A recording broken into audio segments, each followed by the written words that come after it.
Wala akong work, so wala akong inaasahang 15 at 30. Kaya talaga naging magaling ako sa money. Naging matipid ako, no? Until napalago ko yung pera ko. Kasi wala akong ibang aasahan. Wala akong karapatan para magsabi na, oh, nasa-stress ako, I wanna go shopping. Wala eh, kasi nagne-negosyo ko.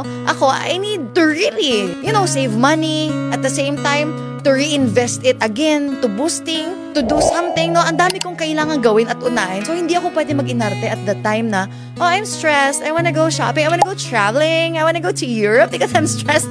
Ay, girl, hindi talaga pwede yun. So, what I did that time, talagang sabi ko, how to be motivated to feel good.